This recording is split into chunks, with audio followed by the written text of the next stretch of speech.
Atomiy kompaniyasi biznesiga taklif qilayotganda yoki bo'lmasa mana shu biznesni qilishga xohishi bor, lekin o'rganayotgan vaqtda juda ham ko'p insonlarda qo'rquv bo'ladi, ikkilanish bo'ladi. Nima uchun? Ularni o'zlarini oldiga qo'ygan to'siqlari. Atomiy kompaniyasini biznesni olib borish uchun menda qanaqadir qobiliyat bo'lishi kerak, menda pul bo'lishi kerak. Men o'sha sarmoya, katta sarmoya kiritishim kerakki, atomiy kompaniyasi taklif qilayotgan o'sha katta daromadlarga ega bo'lishim mumkin deb o'ylashadi. Bu xato. Siz atomiy kompaniyasiga noldan, ya'ni pul tikmasdan kirib kelishligingiz mumkin. Bu nima degani? Atomiy kompaniyasi hech qanaqangi majburiyat qo'ymaydi. U xoh iste'molchisi bo'lsin, xoh biznes hamkori bo'lsin, hech qanaqangi majburiyat qo'ymaydi. Ya'ni siz tekin ro'yxatdan o'tib, mana shu ro'yxatdan o'tishingiz davomida 6 oygacha hech narsa mahsulot xarid qilmasangiz ham kompaniya tomonidan sizni joyingiz saqlanib turadi. Siz 6 oygacha mahsulotlardan xohlang o'rganib chiqing, xohlang kompaniyani marketingini o'rganib chiqing, kompaniya haqida o'rganingda, keyin ishlashga qaror qabul qilganingizdan keyin xohlagan mahsulotingizni xohlagan miqdoringizda xarid qilishligingiz mumkin. U kompaniya sizga atomiy kompaniyasiga kirib kelayotgan vaqtingizda ro'yxatdan o'tishda pul to'laysan yoki bo'lmasam mana shuncha mahsulotni xarid qilasan degan majburiy paketlari yo'q yoki oylik paketlari ham yo'q.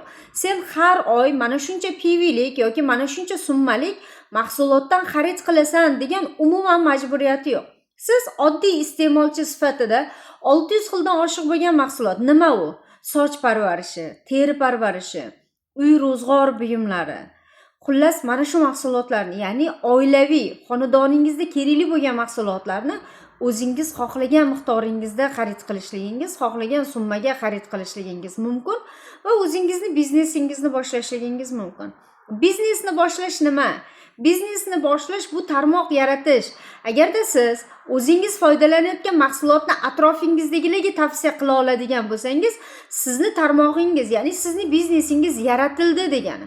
Biz shundoq ham boshqa masalalarda, boshqa mavzularda qanaqadir kino deymizmi, qanaqadir yoki bo'lmasa bir ijtimoiy tarmoqlarda ba'zi bir aktyorlarni, aktrisalarni, blogerlarni hayotini ham kimlargadir yetkazishligimiz mumkin. Endi siz agar atomiy kompaniyasining biznesini boshlasangiz, siz gapirayotgan gaplaringizni, siz atrofingizdagilarga yetkazayotgan ma'lumotlarni shunchaki atomiy kompaniyasining mahsulotiga, atomiy kompaniyasining marketingiga, biznesiga, atomiy kompaniyasining o'ziga almashtirsangiz, sizning tarmog'ingiz yaratiladi. Ya'ni siz atrofingizdagi insonlarga foydalanayotgan mahsulotingizni, mana shu kompaniya haqida va kompaniyaning barcha bor mahsulotlari haqida ma'lumot yetkazadigan bo'lsangiz, bu biznes umuman qiyin emas va bu biznesda sizning ham tarmog'ingiz yaratiladi. Eslatib o'taman, 100% a'zo bo'layotgan sizdan keyingi a'zolar